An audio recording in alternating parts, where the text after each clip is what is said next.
Assalamualaikum warahmatullahi wabarakatuh. Kami akan mempresentasikan hasil diskusi kelompok kami untuk tugas PPH Badan tentang cara perolehan aset tetap berdasarkan komersil maupun fiskal.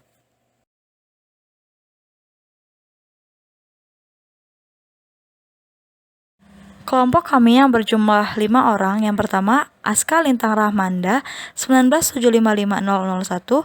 Yang kedua, Alma Tiara Virona NPM 197555003. Yang ketiga, Anissa Inaya Muti NPM 197555007. Dan yang keempat, Dea Salwa Putri NPM 197555010.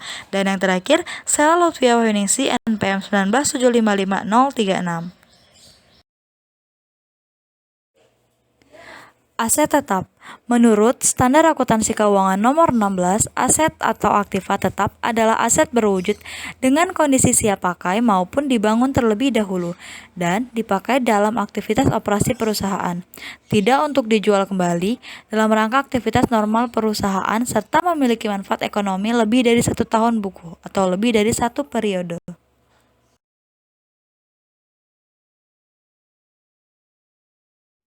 Perolehan aset tetap. Nama Aska Lintang Ramanda NPM 197555001. Pembelian tunai adalah aktiva tetap berwujud yang diperoleh dari pembelian tunai dicatat dengan jumlah sebesar uang yang dikeluarkan termasuk harga faktur dan semua biaya yang dikeluarkan. Contoh pembelian tunai secara akuntansi. PT Jaya membeli mesin seharga 100 juta dengan biaya pengiriman 2 juta dan biaya pemasangan 100 juta. Jurnalnya, mesin sebesar 103 juta dan pada kas sebesar 103 juta. Contoh pembelian tunai secara akuntansi. PT Jaya membeli mesin seharga 100 juta dengan biaya pengiriman 2 juta dan biaya pemasangan 100 juta. Jurnalnya, mesin sebesar 103 juta dan pada kas sebesar 103 juta. Sedangkan contoh perpajakannya, pada tanggal 1 Agustus 2017, PT Jaya membeli mesin secara tunai seharga 6 juta, maka atas transaksi tersebut akan dicatat perusahaan. Jurnalnya, mesin sebesar 6 juta, PPN masukan sebesar 660.000, pada kas yaitu sebesar 6.660.000.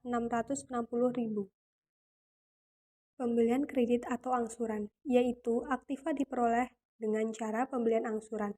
Maka dalam harga perolehan aktiva tetap tidak boleh termasuk harga bunga. Bunga harus dikeluarkan dari harga perolehan dan dibebankan sebagai biaya. Contoh pembelian kredit secara akuntansi. PT Jaya membeli mesin seharga 100 juta pada tanggal 5 Januari 2020. Pembayaran pertama sebesar 25 juta dan sisanya diangsur setiap akhir bulan selama 4 bulan dengan bunga sebesar 12%. Jurnal tanggal 5 Januari 2020. Mesin sebesar 100 juta pada utang sebesar 75 juta dan kas sebesar 25 juta. Pada 29 Februari 2020 angsuran pertama. Utang sebesar 25 juta, biaya bunga sebesar 9 juta, pada kas sebesar 34 juta. Biaya bunga diperoleh dari 75 juta dikali 12% sama dengan 9 juta. Pada akhir bulan 2020 angsuran kedua. Utang sebesar 25 juta, biaya bunga sebesar 6 juta, pada kas sebesar 31 juta.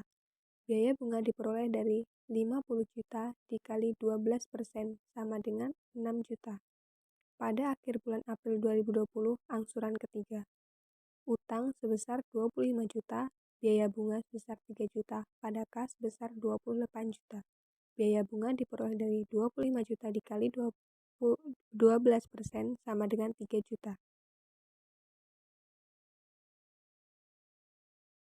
Contoh pembelian kredit secara akuntansi. PT Jaya membeli mesin seharga 100 juta pada tanggal 5 Januari 2020. Pembayaran pertama sebesar 25 juta dan sisanya diangsur setiap akhir bulan selama 4 bulan dengan bunga sebesar 12%. Jurnal tanggal 5 Januari 2020. mesin sebesar 100 juta, pada utang sebesar 75 juta, dan kas sebesar 25 juta. Pada 29 Februari 2020 angsuran pertama. Utang sebesar 25 juta, biaya bunga sebesar 9 juta, pada kas sebesar 34 juta. Biaya bunga diperoleh dari 75 juta dikali 12% sama dengan 9 juta. Pada akhir bulan 2020 angsuran kedua. Utang sebesar 25 juta, biaya bunga sebesar 6 juta, pada kas sebesar 31 juta. Biaya bunga diperoleh dari 50 juta dikali 12% sama dengan 6 juta. Pada akhir bulan April 2020, angsuran ketiga. Utang sebesar 25 juta, biaya bunga sebesar 3 juta, pada kas sebesar 28 juta. Biaya bunga diperoleh dari 25 juta dikali 12% sama dengan 3 juta. Sedangkan contoh perpajakannya. Pada tanggal 1 Agustus 2017, PT Jaya membeli mesin secara kredit seharga 6 juta. Maka atas transaksi tersebut akan dicatat oleh perusahaan dengan jurnal mesin sebesar 6 juta, PPN masukan 660.000, pada utang dagang sebesar 6.660.000. Saya Alma Tiara, saya akan menjelaskan tentang sewa guna usaha atau disebut dengan leasing. Sewa guna usaha adalah perjanjian antara perusahaan sewa guna usaha atau yang menyewakan disebut dengan lessor dan penyewa guna usaha yang menyewa atau disebut dengan lessee. Untuk menyewa guna usahakan suatu barang modal tertentu yang dipilih atau ditentukan oleh penyewa guna usaha, menurut Sugiono tahun 2009. Sedangkan menurut Suwandi tahun 2008, sewa guna usaha dengan hak opsi atau sewa pembiayaan atau disebut kapitalis adalah sewa guna usaha di mana penyewa pada akhir masa kontrak mempunyai hak opsi untuk membeli objek sewa guna usaha berdasarkan nilai sisa yang disepakati, sedangkan sewa guna usaha tanpa hak opsi, operating lease, adalah sewa guna usaha di mana penyewa pada akhir masa kontrak tidak mempunyai hak opsi untuk membeli objek sewa guna usaha tersebut. Selanjutnya, contoh soal dari sewa guna usaha yaitu tanggal 1 April 2010, Andi melakukan transaksi finance lease sebuah truk senilai 90 juta dengan nilai residu aset diperkirakan 20 juta rupiah. Jangka waktu sewa selama 6 tahun dengan tingkat bunga sebesar 18% per tahun. Umur ekonomis aktiva 8 tahun dengan metode penyusutan garis lurus. Perhitungannya yaitu nilai aktiva sebesar 90 juta. Nilai sewa per bulan didapat dari 90 juta dibagi 72 bulan, yaitu sebesar 1.250.000. Kemudian tingkat bunga 18% per tahun didapat dari 90 juta dikali 18 per 100 didapat hasil sebesar 16.200. Umur ekonomis 8 tahun yaitu 16.200 per tahun. Kemudian untuk per bulannya sebesar 1.350. Untuk penyusutan didapat dari harga perolehan dikurang nilai residu dibagi umur ekonomis, yaitu 90 juta dikurang 20 juta dibagi 96 bulan. Didapatlah sebesar 729.200 rupiah per bulan. Selanjutnya adalah penjurnalan. Yang pertama adalah jurnal yang ditulis oleh penyewa atau lessee. Untuk tanggal 1 April 2010, jurnal awal perjanjian yaitu aset lease sebesar 90 juta pada utang lease sebesar 90 juta. Tanggal 1 April 2010 saat pembayaran sewa pertama yaitu utang lease sebesar 1.250.000,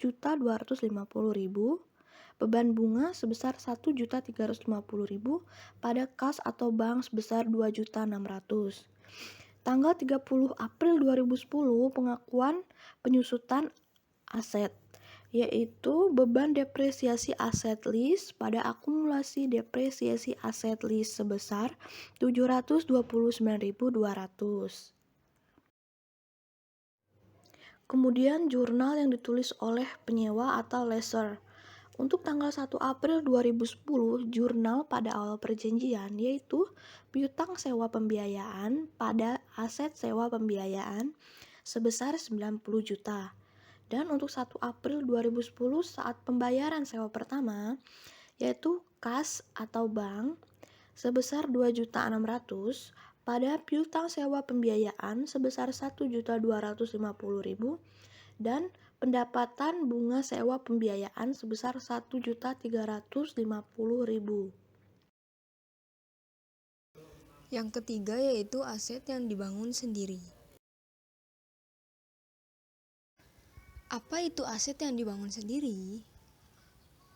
Aset yang dibangun sendiri adalah harta perusahaan yang dibangun dengan material dan tenaga kerja agar dapat menjadi aktiva yang siap digunakan.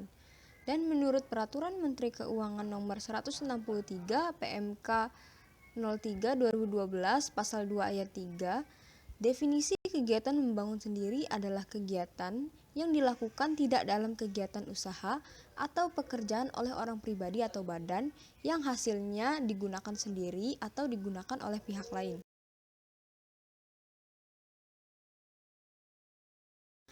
Adapun pengertian penyusutan menurut PSAK nomor 17 adalah alokasi jumlah suatu aset yang dapat disusutkan sepanjang masa manfaat yang diestimasi. Besarnya penyusutan untuk periode akuntansi dibebankan ke pendapatan baik secara langsung maupun secara tidak langsung. Dalam kaitannya dengan pajak, depresiasi atau penyusutan dapat diartikan sebagai proses pengurangan biaya atas aset bisnis tertentu. Walaupun depresiasi dalam konsep pajak memiliki konsep yang mirip dengan yang digunakan untuk akuntansi, jumlahnya seringkali berbeda dikarenakan perbedaan metode atau tarif. Penyusutan sendiri dijadikan sebagai salah satu biaya yang dikenakan sebagai pengurang penghasilan bruto. Cara pengerjaan penyusutan aset tetap yang sesuai dengan ketentuan pajak diatur dalam pasal 11 Undang-Undang PPH. Terdapat perbedaan antara masa manfaat menurut akuntansi dan menurut perpajakan. Menurut akuntansi, periode suatu aset diharapkan digunakan oleh perusahaan atau jumlah produksi atau unit serupa yang diharapkan diperoleh dari aktiva oleh suatu perusahaan. Menurut pajak, masa manfaat ditetapkan oleh undang-undang sesuai kelompok aset tetap. Kelompok aset ditetapkan oleh keputusan Menteri Keuangan. Berikut metode yang dapat digunakan untuk penyusutan. Untuk akuntansi komersil, metode yang dapat digunakan yaitu metode garis lurus, metode saldo menurun, metode jumlah jam kerja, dan metode jumlah unit produksi. Sedangkan menurut akuntansi fiskal, metode yang dapat digunakan yaitu metode garis lurus dan metode saldo menurun. Berikut adalah kelompok aset berwujud beserta tarif penyusutannya. Hal ini diatur dalam pasal 11 ayat 6 Undang-Undang PPH. Untuk biaya perolehan suatu aset tetap terdiri atas harga belinya dan setiap biaya dapat diatribusikan secara langsung dalam membawa aset tersebut ke kondisi yang membuat aset dapat bekerja untuk penggunaan yang dimaksudkan. Dari aspek perpajakan, perolehan aset tetap dengan cara membangun sendiri tersebut sebagai objek yang terutang dalam pajak pertambahan nilai. Menurut Peraturan Menteri Keuangan Nomor 163 Tahun 2012 tentang batasan dan tata cara pengenaan pajak pertambahan nilai atas kegiatan membangun sendiri, kegiatan membangun sendiri mencakup aktivitas membangun yang hasilnya digunakan sendiri. MK ini juga menjelaskan kriteria bangunan yang dapat dikenai pajak, yaitu yang pertama, memiliki konstruksi dari material tertentu. Bangunan yang konstruksi utama atau sebagian besarnya terbuat dari batu bata, kayu, beton, besi baja, serta material sejenis, merupakan properti yang dapat dikenai pajak. Hal ini juga berlaku untuk bangunan yang konstruksinya terdiri dari gabungan beberapa material di atas. Yang kedua, untuk tempat tinggal atau usaha pribadi. Bangunan yang berstatus kena pajak jika digunakan sebagai hunian maupun tempat usaha pribadi. misalnya membuka warung, toko, bisnis jasa, dan lain sebagainya. Dan yang terakhir memiliki ukuran tertentu. Bangunan pribadi dinyatakan kena pajak jika luas seluruhnya mencapai lebih dari 200 meter persegi. Untuk menghitung PPN kegiatan membangun sendiri, wajib pajak harus mengetahui dasar pengenaan pajak yang merupakan semua biaya yang dikeluarkan untuk membangun properti tersebut, seperti material, tanah, dan bayaran pekerja. Selanjutnya, wajib pajak tinggal menghitung berdasarkan tarif PPN sebesar 10% dari dasar pengenaan pajak, tapi jika sudah memiliki tanah dan tinggal membangun rumah, dasar pengenaan pajaknya adalah 20% dari jumlah biaya material serta upah pekerja. Contoh kasus, pada tahun 2011, Tuan Kylie memutuskan membangun rumah seluas 400 meter persegi. Biaya yang dikeluarkan adalah 750 juta untuk material dan 150 juta untuk upah pekerja. Maka berapakah PPN yang terutang atas pembangunan rumah tersebut? Dan tuliskan jurnalnya.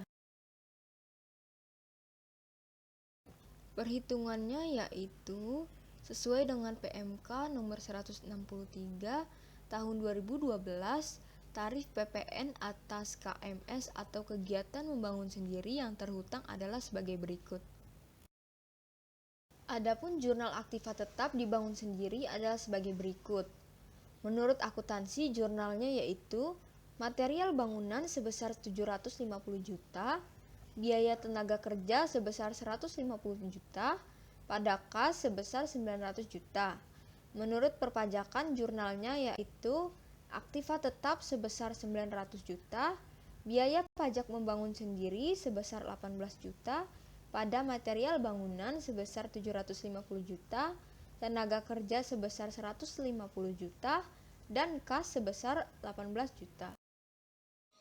Yang selanjutnya, secara pertukaran. Menurut PSAK nomor 16 revisi tahun 2007, suatu aset tetap dapat diperoleh dengan pertukaran atau pertukaran sebagian. Dalam pertukaran sebagian dapat dilakukan untuk suatu aset tetap yang tidak serupa aset lain.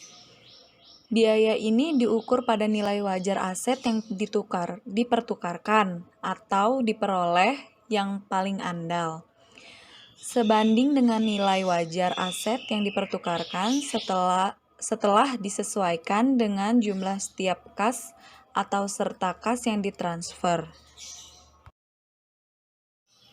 Aset yang diperoleh dari pertukaran melalui pertukaran dengan aset non-moneter, baik dengan aset tetap yang sejenis atau aset tetap yang tidak sejenis. Lalu sekuritas berupa obligasi atau saham yang dikeluarkan oleh perusahaan sendiri atau emisi oleh badan lain.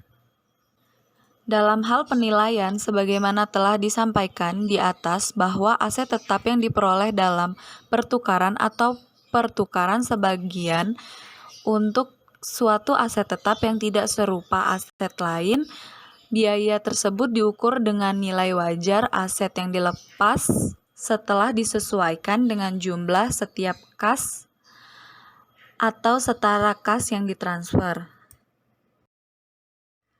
Lalu, bagaimana selanjutnya dengan selisih nilai? Selisih nilai adalah selisih antara nilai buku aset tetap yang lama dengan nilai perolehan baru. Dalam demikian, apabila aset tetap dipertukarkan dengan aset tetap yang tidak sejenis harus diakui sebagai laba atau rugi. Sebaliknya, apabila dipertukarkan dengan aset tetap yang sejenis, maka pengakuan laba rugi ditangguhkan sampai saat aset tetap yang baru dilepaskan kembali. PSAK nomor 19 revisi tahun 2007 menyebutkan bahwa keuntungan atau kerugian yang timbul dari penghentian atau pelepasan suatu aset tetap diakui sebagai keuntungan atau kerugian dalam laba rugi.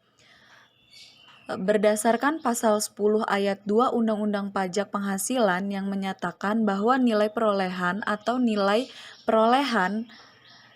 nilai penjualan dalam hal tukar menukar harta adalah jumlah yang seharusnya dikeluarkan atau diterima berdasarkan harga pasar atau market price. Lalu selanjutnya, bagaimana jika pertukaran dengan saham? Peraturan perpajakan atas pertukaran tersebut diatur dalam pasal 10 ayat 5 Undang-Undang Pajak Penghasilan bahwa apabila terjadi pengalihan harta termasuk setoran tunai yang diterima oleh badan dalam pasal Undang-Undang KUP sebagai pengganti saham atau pengganti penyertaan modal, maka dasar penilaian harta bagi badan yang menerima pengalihan sama dengan nilai pasar harga tersebut. Contoh soal. PT San Mori merupakan sebuah perusahaan jasa pengangkutan dengan truk sejenis yang baru. Berdasarkan pembukuan, harga perolehan truk lama adalah sebesar 60 juta rupiah. Telah disusutkan sebesar 40 juta rupiah. Ditukar dengan truk baru, nilai perolehannya 80 juta rupiah dan kekurangannya dibayar tunai. Dalam hal ini tidak terdapat laba atau rugi karena truk lama dihargai sama dengan nilai sisa buku. Apabila harga tukar tambah aset lama sebesar 24 juta. Demikian sebaliknya. Apabila nilai tukar tambah aset lama berdasarkan kesepakatan sebesar 18 juta, bagaimana perhitungan laba atau rugi aset lama tersebut? Berikut perhitungannya. Perhitungan laba atau rugi pertukaran adalah sebagai berikut. Harga perolehan truk lama sebesar 60 juta. Penyusutan 40 juta, harga sisa buku 20 juta. Harga sisa buku dari 60 juta dikurangin oleh harga penyusutan sebesar 40 juta. Nilai truk baru sebesar 80 juta. Harga tukar tambah aset lama sebesar 20 juta. Tambahan uang tunainya berarti sebesar 60 juta. Selanjutnya, perhitungan laba atau rugi dengan harga tukar tambah sebesar 24 juta. Harga perolehan truk lama sama seperti tadi 60 juta, penyusutan sama seperti tadi sebesar 40 juta. Harga sisa buku sebesar 20 juta, harga tukar tambah truk lama sebesar 24 juta, laba pertukarannya mendapat 4 juta, lalu harga truk baru sebesar 80 juta, harga tukar tambah truk lama sebesar 24 juta. Tambahan uang tunai yang harus dibayar sebesar 56 juta. Untuk perhitungan laba atau rugi dengan harga tukar 18 juta, tambahan uang rugi pertukarannya sebesar 2 juta. Lalu tambahan uang tunainya sebesar 62 juta. Selanjutnya jurnal. Akumulasi penyusutan sebesar 40 juta. Alat pengangkutan baru sebesar 80 juta. Pada kas dan bank sebesar 56 juta. Alat pengangkutan lama sebesar 60 juta dan laba pertukaran 4 juta. Lalu jurnal untuk perhitungan laba atau rugi dengan harga tukar tambah nilai 18 juta. akumulasi penyusutan sebesar 40 juta, alat pengangkutan baru sebesar 80 juta, rugi pertukaran sebesar 2 juta, pada alat pengangkutan lama sebesar 60 juta, dan kas dan bank sebesar 62 juta.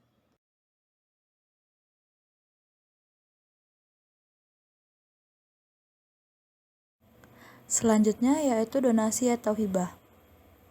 Dalam perolehan secara hibah, bantuan dan sumbangan secara langsung dihubungkan dengan perlakuan akuntansi pajak, karena akuntansi komersial sedikit mengatur aset yang diperoleh dari sumbangan. Dalam akuntansi komersial, pengukuran biaya perolehan telah dijelaskan perolehan aset tetap yang diperoleh dari hibah pemerintah yang intinya tidak boleh diakui sampai entitas memperoleh keyakinan akan memenuhi kondisi atau prasyarat hibah.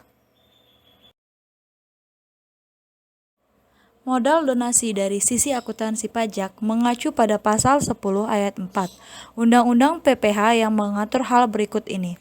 1. Apabila terjadi pengalihan harta berupa bantuan, sumbangan, harta hibah, atau warisan, syarat yang harus dipenuhi berdasar pasal 4 ayat 3 huruf A dan huruf B, yaitu 1.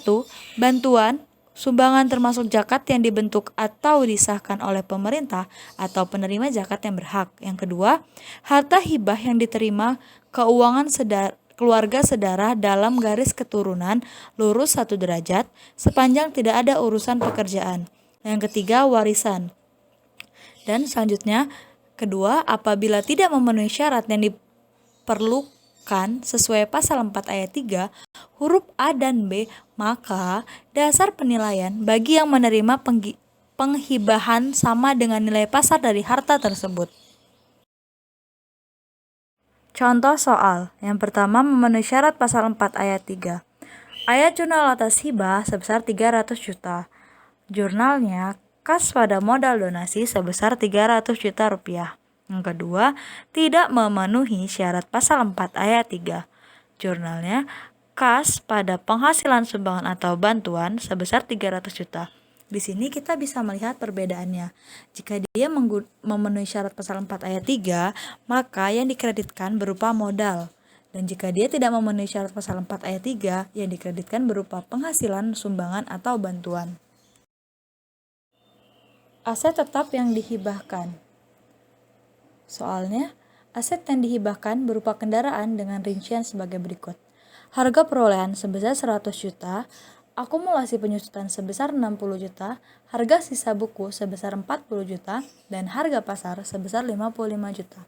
Untuk jurnalnya, yang pertama memenuhi syarat pasal 4 ayat 3 berdasarkan dari pokok pemberi, yaitu biaya tidak dapat dibebankan sebesar 40 juta dan akumulasi penyusutan kendaraan sebesar 60 juta pada kendaraan sebesar 100 juta. Dan untuk berdasarkan penerima hibah, jurnalnya kendaraan sebesar 40 juta pada modal hibahan sebesar 40 juta. Selanjutnya, yang kedua, tidak memenuhi persyaratan pasal 4 ayat 3. Yang pertama, ayat jurnal berdasarkan dari pemberi hibah. Jurnalnya, biaya hibah sebesar 55 juta dan akumulasi penyusutan kendaraan sebesar 60 juta rupiah pada kendaraan sebesar 100 juta dan keuntungan dari hibah kendaraan sebesar 15 juta. Yang kedua, ayat jurnal bagi penerima hibah. Jurnalnya, kendaraan sebesar 55 juta pada penghasilan hibah sebesar 55 juta. Dari gambaran tersebut, harga pasar kendaraan dihibahkan sebagai penghasilan, sedangkan nilai sisa bukunya diakui sebagai beban atau biaya. Jika tidak memenuhi syarat pasal 4 ayat 3, maka harus dihitung laba atau rugi, yaitu harga pasar dikurangi nilai sisa buku apabila harta tersebut disusutkan dan atau harga pasar dikurangi harga perolehan apabila harta tersebut tidak disusutkan. Untuk penghibahan berupa tanah atau bangunan oleh orang pribadi yang dikategorikan sebagai pengolahan harta dikenakan PPh Pinal. Terima kasih atas perhatiannya. Semoga materi yang telah kami sampaikan bisa bermanfaat bagi rekan-rekan semua. Kami akhiri, wassalamualaikum warahmatullahi wabarakatuh.